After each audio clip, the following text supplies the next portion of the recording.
engineering wonders, the Chenab Bridge.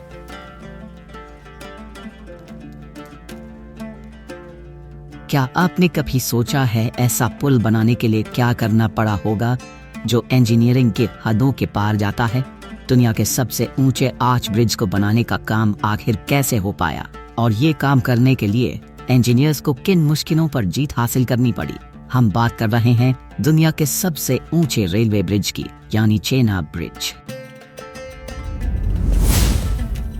इस bridge की लंबाई 467 मीटर यानी तकरीबन 1532 फुट है और इसका आर्च दुनिया के 10 सबसे लंबे ब्रिजेस में से एक है।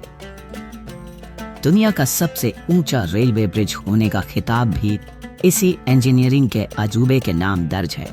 इसकी कुल लंबाई 1315 मीटर है और ये पेरिस के आईफिल टावर के मुकाबले जमीन से और 35 मीटर ऊंचा है। इस शानदार और अद्भुत पुल को बनाने का सपना देखा था उतने ही अद्भुत इंसान श्री अटल बिहारी वाजपेयी ने। उनका सपना था कि कश्मीर के पहाड़ों से लेकर कन्याकुमारी के समुद्री तटों तक पूरे देश को आपस में जोड़ दिया जाए और इस महान इंसान के सपने को सच करने का काम हुआ हमारे मौजूदा प्राइम मिनिस्टर श्री नरेंद्र मोदी के मजबूत इरादों की वजह से। कई लोगों का कहना था कि ये प्रोजेक्ट मुमकिन नहीं है, लेकिन पीएम श्री नरेंद्र मोदी की देखरेख में और 1300 कामगारों और 300 इंजीनियर्स के मजबूत इरादों और जी तोड़ मेहनत की वजह से चेनाब ब्रिज को बनाने का ये बेहद मुश्किल और अद्भुत मकसद आखिरकार कामयाब हो पाया।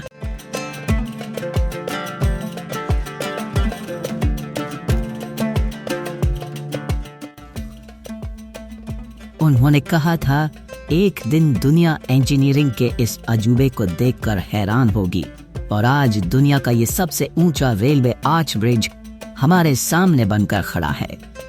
ये हमारे प्राइम मिनिस्टर श्री नरेंद्र मोदी जी के लिए हमेशा से बहुत बड़ा मिशन रहा है कि कश्मीर वैली को देश के बाकी हिस्सों से जोड़ने के लिए ऐसा वर्ल्ड क्लास प्रोजेक्ट बनाया जाए जो हर मौसम में काम करे, और उधमपुर श्रीनगर बारामुल्ला प्रोजेक्ट उनके इसी मिशन का हिस्सा है, जिसमें सभी टनल्स और सभी ब्रिजेस को बनाने का काम पूरा करके और सारी रेलवे लाइंस को बनाकर हम कश्मीर वैली को कन्याकुमारी से एक अकेले रेलवे सिस्टम से जोड़ सकते हैं और यहीं से एक ट्रेन शुरू होगी और कन्याकुमारी तक जाएगी।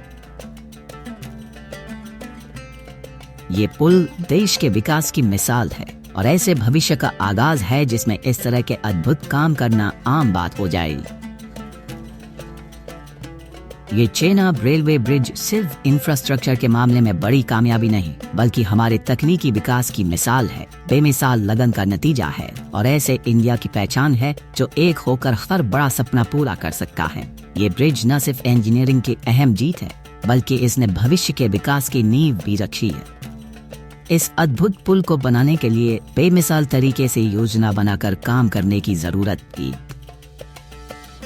इस काम में सबसे बड़ी अड़चन थी इसके लिए सामान को कंस्ट्रक्शन साइट तक पहुंचाना। ये काम करने के लिए इंजीनियर्स ने 250 किलोमीटर की एक रोड बनाई ताकि वो इलाका जहां ये ब्रिज बनाना था वहां तक सभी सामान, मशीन और औजार पहुंचाए जा सकें। ये रोड इस पुल को बनाने के काम की जीवन रेखा बन गई और जरूरी चीजों को कंस्ट्रक्शन साइट तक आराम से लाना ले जाना मुमकिन हो पाया, जैसे कि भारी मशीनें, स्टील बीम्स, कंक्रीट और बाकी जरूरी चीजें।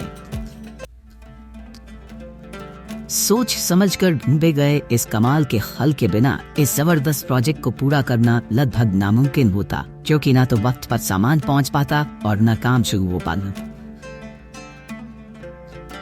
जब से चेनाब रेल ब्रिज का काम लगा है, जहाँ पर हमें बहुत सारी सुविधाएं हो गई हैं, रोड कनेक्टिविटी हो गई है। जैसे हम पहले हॉस्पिटल में जाते तो कई किलोमीटर पैदल जाना पड़ता था, कई बार चारपाई भी बंदे को लेके जाते थे तो रास्ते में दम तोड़ देता। अब तो गाड़ी सीधा घर पर पहुंच जाती है। अब हमें बहुत अच्छा है। मैं कोड़ी का रहने वाला हूँ और मेरे माँ बाप यहीं रहते हैं, कोड़ी में बुजुर्ग माँ बाप है मेरे, और कटरा में मैं काम करता हूँ घोड़े पिटूबा वहाँ पे। और पहले हम एक दिन में जाते थे, एक दिन में आते थे।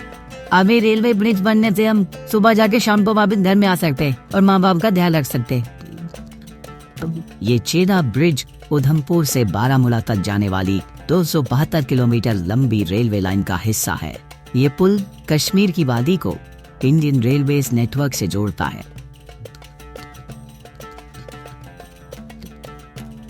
ये प्रोजेक्ट, जैसे Udhampur Srinagar Baramulla rail link project USBRL कहा जाता है, इसे देश की आज़ादी के बाद से अब तक इंडियन रेलवेज के लिए सबसे मुश्किल कामों में से एक माना जाता है। USBRL को काम पूरा करने के लिए बहुत सारी सुरंगें और बहुत सारे पुल बनाने पड़े, वो भी ऐसे पहाड़ी इलाकों में जहां काम करना लगभग नामुमकिन है और जो हिमालय के मुश्किलों से भरे इलाकों का हिस्सा है। इस प्रोजेक्ट को पूरा करने के लिए करीब 38 सुरंगें, जिनकी कुल लंबाई 119 किलोमीटर होगी, और 927 पुल बनाने पड़ेंगे, जिनकी कुल लंबाई 13 किलोमीटर होगी। ये रेलवे लाइन ऐसे ही बनी है, इसमें टनल ब्रिज इस तरह का स्ट्रक्चर मौजूद है, इसलिए ये बहुत ही पेचीदा और मुश्किल प्रोजेक्ट है। और ये ब्रिज इस पूरे सिस्टम का एक अहम हिस्सा होगा जो जम्मू कश्मीर की इकोनॉमी के लिए ज़रूरी है, और इसी के साथ यहाँ के लोगों को काम के लिए बेहतर मौके मिलेंगे। जम्मू और कश्मीर में कटरा और रियासी के बीच USBRL रूट पर अंजी ब्रिज है, जो अनोखा है क्योंकि वो इंडिया का पहला केबल स्टेड रेलवे ब्रिज है और अपने आप में इंजीनियरिंग का अद्भुत नमूना है। इस अंजी ब्रिज में एक सिंगल पाइलॉन है जो नदी के तल से 331 मीटर ऊंचा है, और इस 473 मीटर लंबे पुल को 96 केबल्स सपोर्ट करती हैं। क्योंकि इस पाइलॉन को एक खड़ी चढ़ाई पर बनाया गया है, इसके लिए 40 मीटर की गहराई तक माइक्रोपाइल्स डाले गए और 20 मीटर के सर्कमफ्रेंस की गोल नींव बनाई गई, और उसके लिए बहुत सारी तकनीकें और मशीनें इस्तेमाल हुई।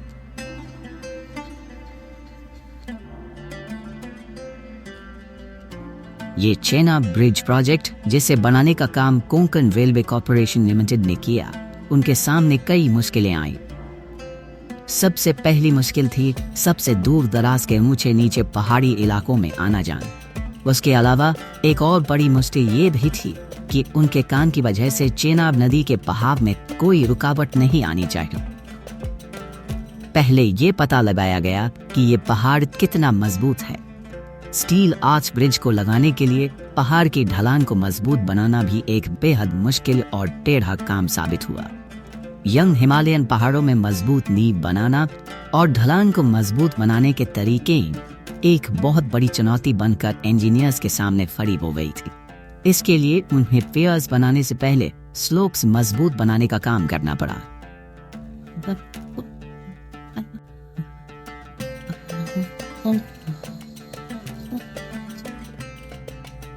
ये पुल बहुत गहरी खाई पर बना है, जिसमें खड़ी ढलानें हैं जो 43 से 77 डिग्री तक की है। इस वजह से ढलान को मजबूत बनाना बहुत मुश्किल है। इसलिए टॉप डाउन कंस्ट्रक्शन मेथड का इस्तेमाल किया गया। इस तरीके में सबसे पहला काम था सबसे ऊपर की बेंच को काटकर वहां सपाट जगह बनाना।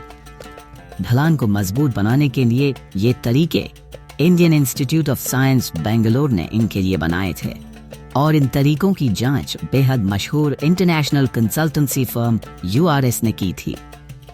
जाहिर है इतने बड़े प्रोजेक्ट को पूरा करने के लिए बहुत सारी बातों का सही तरीके से होना जरूरी है। हमने बहुत सारे एक्सपर्ट्स के साथ काम किया, जैसे कि architects, town planners, building designers, structural designers, ऐसे डिजाइनर्स जो ये जानते हैं कि हाई वाइब्रेशन एनवायरनमेंट में क्या करना चाहिए। उन सभी एक्सपर्ट्स ने इस प्रोजेक्ट को पूरा करने में मदद की है। तो ऐसे ही इस इलाके में काम करना मुश्किल है, और हमें ब्रिज का काम शुरू करने के लिए 30,000 टन स्टील की चीजें साइट पर पहुंचानी थी। उसके बाद सारे लोगों को, सारे टेम्परेरी स्ट्रक्चर्स, सारे इक्विपमेंट, सबको वहां तक लेकर जाना था, फिर इस साइट पर काम करना था। और आप देख सकते हैं कि यहाँ की जियोलॉजी के चलते यहाँ काम करना कितना मुश्किल है, और ये ढलाने मजबूत नहीं है। यहाँ बहुत सारे अलग अलग काम करने थे, और ऐसे में इसे इतने कम टाइम में बनाकर तैयार करना ये बहुत बड़ा चैलेंज था, जो हमने पूरा किया है। चेनाब ब्रिज को बनाना एक बेहद अहम प्रोजेक्ट था, जिसमें बहुत सारी इंटरनेशनल ऑर्गेनाइजेशंस और जाने माने इंडियन इंस्टीट्यूशंस ने साथ मिलकर काम किया, जिनमें शामिल हैं इंडियन इंस्टीट्यूट्स ऑफ टेक्नोलॉजी यानी IIT और defence research and development organisation DRDO और जियोलॉजिकल सर्वे ऑफ इंडिया। इस साइट पर सबसे पहले यहाँ पड़ी बड़ी चट्टानों को नीचे गिराया गया था। इस तरह यहाँ डंपिंग एरिया बन गया। उसके बाद खड़ी ढलान पर अप्रोच रोड्स को बनाया गया ताकि वहां पर भारी डंपर्स और दूसरी कंस्ट्रक्शन मशीनरी को लाया जा सके। इस काम को किए जाने के बाद फिर 3 से 5 मीटर के स्टेप्स में एक्सकवेशन शुरू हुआ। उसके बाद कंट्रोल ब्लास्टिंग के जरिए करीब 6 मीटर की दूरी तक खुदाई की जाती थी।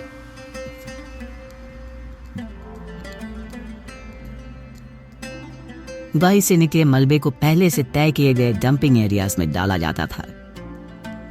कैच ट्रेंचेस बनाए गए ताकि खुदाई से निकला मलबा ढलान से नीचे जाकर नदी के अंदर न गिर जाए। इस तरह से पक्कल की तरफ करीब 218 मीटर और कौरी की तरफ करीब 206 मीटर तक खुदाई की गई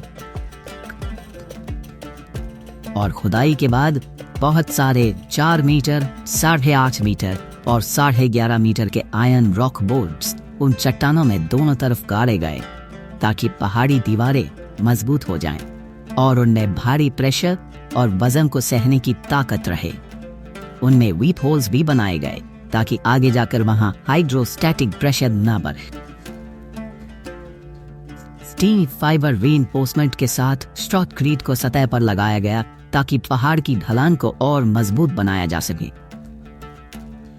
कुल मिलाकर 28,660 मीट्रिक टन लोहा इस्तेमाल किया गया था। उसके अलावा 10 लाख यूनिट्स अर्थवर्क और 66,000 यूनिट्स कंक्रीट भी इस्तेमाल हुआ। जियोलॉजी के मुताबिक हिमालय में बहुत सारे भूकंप आते हैं और यहाँ पर हवा की गति भी बहुत तेज रहती है। तो इन सब बातों को ध्यान में रखकर जरूरी टेक्निकल इनोवेशंस का सहारा लिया गया। चेनाब ब्रिज के लिए बहुत सारी नई टेक्नोलॉजीज इस्तेमाल हुई हैं, जिसकी वजह से ये लंबे समय तक हर मौसम की मार झेल सकता है। हमने इसमें बहुत सारे सेंसर्स लगाए हैं ताकि हम ब्रिज के अलग अलग हिस्सों की हालत और उनमें होने वाली प्रॉब्लम्स को देख सकें और साथ ही वक्त पर मेंटेनेंस के काम से उन्हें ठीक कर सकें, जैसे कि भूकंप आने पर ब्रिज को सही रखना, तेज हवा की गति को भी ध्यान में रखना और ऐसी बहुत एडवांस्ड टेक्नोलॉजीज का इस्तेमाल किया गया है। हमने कंट्रोल सेंटर भी बनाया है जो ब्रिज के पास ही है और ये सेंटर हमारे पुल के डिज़ाइन का बहुत ही इम्पोर्टेंट हिस्सा है ताकि हम समय समय पर पुल की मरम्मत कर सकें। और कुछ बेहद ज़रूरी मजबूती बढ़ाने वाले काम किए गए, जैसे कि कंक्रीट क्लाउटिंग और अच्छे एंकर बार्स लगाना। तो बहुत ही मजबूत काम किया है हमने। इस खूबसूरत पुल का जो मेन आर्च है उसका वजन पूरे 10,619 मीट्रिक टन है और उसे 17 पिलर सहारा देते हैं। कमाल की बात है कि इस पुल के डेक पर सीधे और घुमावदार दोनों तरह के सेक्शंस खास मशीनों का इस्तेमाल करके गहरी नींव खोदी गई ताकि ये पुल यहाँ के पहाड़ी इलाके में बेहद मजबूती के साथ टिका रहे। बेहद मजबूत चीजें इस्तेमाल की गई, जैसे कि कंक्रीट और पूरे 30,000 मीट्रिक टन स्टील, जिन्हें यहाँ लाकर इस पुल के मुताबिक उनमें बदलाव किए गए ताकि इस बात का इंतजाम किया जा सके कि ब्रिज अपने आज के भारी वजन को झेल पाए और ऊपर से गुजरती ट्रेन्स का वजन भी सह पाए। इस विशाल पुल की नींव तकरीबन 46 मीटर में फैली हुई है, जो एक फुटबॉल के मैदान की लंबाई का 1/4 हिस्सा है। यानी चेनाब ब्रिज को ऐसे बनाया गया है कि अगर उसके एक पिलर को नुकसान हो जाए तब भी वो टिका रहेगा और उस पर से 100 किलोमीटर प्रति घंटे की रफ्तार से ट्रेन गुजर पाए। इस पुल को बनाने के लिए इसके दोनों तरफ 2 बेहद बड़ी और भारी केबल क्रेन्स को लगाया गया था। एक एक क्रेन 34 टन तक का वजन उठा सकती थी और पुल पर 915 मीटर की दूरी तक सामान ले जाती थी। इस वजह से ये दुनिया की सबसे लंबी केबल क्रेन्स थी। इस पुल के अलग अलग हिस्सों को जोड़ने में इन विशाल क्रेन्स ने अहम भूमिका निभाई थी। इनकी वजह से पुल के भारी हिस्सों को सटीक तरह से लगाया जा सका, जिसकी वजह से ये पुल इतना मजबूत बन पाया। इन क्रेन्स में नए जमाने की टेक्नोलॉजी को इस्तेमाल किया गया था ताकि ये बेहद भारी वजन उठा सके और उन्हें उठाते हुए सटीक तरीके से काम कर सके। ये बेहद मजबूत पुल बुरे से बुरे मौसम की मार झेल सकने की काबिलियत रखता है, इसलिए ये इस रेलवे लाइन को सुरक्षित रखेगा। ये 266 किलोमीटर प्रति घंटे तक की आंधी झेल लेगा और -40 डिग्री तक का तापमान भी, इतनी क्षमता है इसमें। 780 मीटर लंबा protection platform Chenab railway bridge की हिफाजत करता है, इसलिए ये इतना मजबूत है कि रिक्टर स्केल के मुताबिक 8 नंबर के भूकंप में भी टिका रहेगा। उसके अलावा ये बाहर से इस पर पड़ने वाले जोर का भी सामना कर सकता है। ये पूरा का पूरा आयरन स्ट्रक्चर 63 मिलीमीटर के मजबूत स्टील से बना हुआ है। इस वजह से ये बेहद मजबूत और उतना ही सुरक्षित भी है। ये इतना मजबूत और मुसीबतों के सामने टिके रहने वाला है, इसलिए हमारे लिए बेशकीमती है, क्योंकि ये यहाँ के लोगों की मदद करता है और इस पूरे देश के लिए एक बेहद अहम चीज है। कुछ वक्त पहले तक कश्मीर वैली को बहुत मुश्किलों का सामना करना पड़ता था, खासकर इसलिए क्योंकि खराब मौसम की वजह से साल में ज्यादातर वक्त यहाँ सड़कें बंद ही रहती थी। वैली में दवा पहुंचाने जितने छोटे से काम में भी बहुत मुश्किलों का सामना करना पड़ता था। इसलिए ये पुल सिर्फ चेनाब नदी के दो तरफ के हिस्सों को जोड़ने का काम नहीं करता, बल्कि ये वो जरिया है जो कश्मीर को पूरे भारत से जोड़ता है और लोग साल भर वहां आ जा सकते हैं, फिर चाहे मौसम जैसा भी हो। इसकी वजह से सफर आसान हुआ और कम वक्त भी लगता है और ऐसे इलाके आपस में जुड़ पाए हैं जिन्हें पहले जोड़ना नामुमकिन लगता था। इस वजह से ये वैली के किसानों, कालीन बनाने वालों, सेब उगाने वालों के लिए वरदान है। ये चेनाब रेलवे ब्रिज और इसके साथ में USBRL प्रोजेक्ट की रिकॉर्ड बनाने वाली कनेक्टिव टनल T49 न सिर्फ इस इलाके में यातायात के लिए अहम लाइफलाइन है, बल्कि आजकल यहाँ ज्यादा तादाद में आने वाले सैलानियों की हिफाजत भी करती है और उसके साथ ही सरहद की सुरक्षा करने में भी काफी मदद करती है। ये USBRL प्रोजेक्ट का हिस्सा है। ये कश्मीर को कन्याकुमारी से जोड़ता है और इस इलाके में आप कह सकते हैं कि ये हमारे स्ट्रेटेजिक प्रोजेक्ट का एक बहुत बड़ा और अहम हिस्सा है। हमारा मकसद है श्रीनगर को देश के साथ जोड़ना। उधमपुर श्रीनगर बारामूला रेल लिंक, ये ट्रैक उधमपुर को बारामूला से जोड़ने का बहुत ही बड़ा रोल निभाता है और कश्मीर को बाकी के इंडिया से जोड़ता है और कन्याकुमारी तक ले जाता है। इसके लिए कोंकण रेलवेज की और नॉर्दर्न रेलवेज की सभी टीम्स को साथ में काम करना पड़ेगा, तभी हम इस मकसद में कामयाब होंगे। इस काम में बहुत मेहनत लगेगी क्योंकि ये बहुत ही टेढ़ा और मुश्किल काम है और ये भारत के लिए बहुत जरूरी है। ये चेनाब रेलवे ब्रिज भारत की आन बान और शान है और सही मायनों में इंजीनियरिंग का अजूबा है। आप इस तरह समझ लीजिए कि दुबई के मशहूर बुर्ज खलीफा को बनाने में जितना सामान लगा था, उससे काफी ज्यादा सामान इस पुल को बनाने में लग गया है, तकरीबन 4 गुना ज्यादा सामान। कंस्ट्रक्शन का ये जबरदस्त नमूना न सिर्फ ये दिखाता है कि मॉडर्न इंजीनियरिंग और टेक्नोलॉजी के मामले में भारत कितना आगे बढ़ गया है, बल्कि ये इस बात की भी मिसाल है कि यहाँ काम के मामले में भी हम संकल्प से सिद्धि के उसूल पर चल रहे हैं, वो उसूल जो प्राइम मिनिस्टर श्री नरेंद्र मोदी जी ने दिया था। प्राइम मिनिस्टर ने हाल ही में बारामूला और संगलधन के बीच एक इलेक्ट्रिफाइड रेलवे लाइन का उद्घाटन किया था, जो कि इस इलाके में विकास और इसे जोड़ने के मामले में एक अहम मील का पत्थर था। इस इलेक्ट्रिफाइड लाइन से न सिर्फ यातायात ज्यादा कारगर तरीके से हो सकता है, बल्कि इससे पता चलता है कि सरकार इंफ्रास्ट्रक्चर को आधुनिक बनाने का वादा पूरा कर रही है, जिससे जम्मू और कश्मीर में लोगों को रोजगार के नए मौके मिल पाए हैं, इकोनॉमी बेहतर हो पाई और जम्मू और कश्मीर के युवा पढ़ाई के लिए देश के किसी भी कोने में जा सकते हैं। चेनाब ब्रिज इंडिया के विकास और धीरे धीरे वक्त के साथ आगे बढ़ने की मिसाल है। ये पुल देश को इस तरह जोड़ता है जैसे पहले कभी नहीं देखा गया और ये देश में एकता और खुशहाली लाने में मदद करेगा। ऐसी बहुत सारी वजहें हैं जिनके चलते ये ब्रिज और ये पूरी रेलवे लाइन जम्मू और कश्मीर के लोगों के लिए फायदेमंद होगी। पहला, यहाँ के लोगों के लिए आने जाने का खर्चा काफी कम हो जाएगा। दूसरा, कनेक्टिविटी पहले से काफी बेहतर हो जाएगी। जम्मू कश्मीर के कई इंपॉर्टेंट प्रोडक्ट्स हैं जिन्हें नया मार्केट मिलेगा, जिससे इकोनॉमी बेहतर होगी।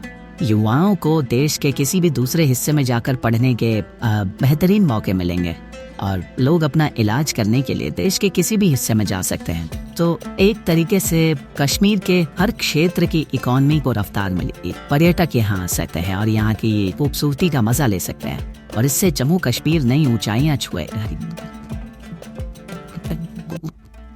हम जम्मू और कश्मीर के सामाजिक और आर्थिक हालात को पूरी तरह बदलना चाहते हैं और इसे नई ऊंचाइयों पर पहुंचाना चाहते हैं। पूरी दुनिया देखेगी और कश्मीर के बारे में कही गई वो मशहूर बात सही मायनों में सच होगी। कर फिरदौस बर रुए ज़मी अस्त, हमी अस्तो हमी अस्तो हमी अस्त। अगर इस दुनिया में कहीं जन्नत है तो यही है, वो यही है, वो यही है। अगर वीडियो अच्छा लगा तो हाथ जोड़कर विनती है, लाइक करिए, शेयर करिए और नमामि भारत को सब्सक्राइब करिए। जय हिंद, जय भारत।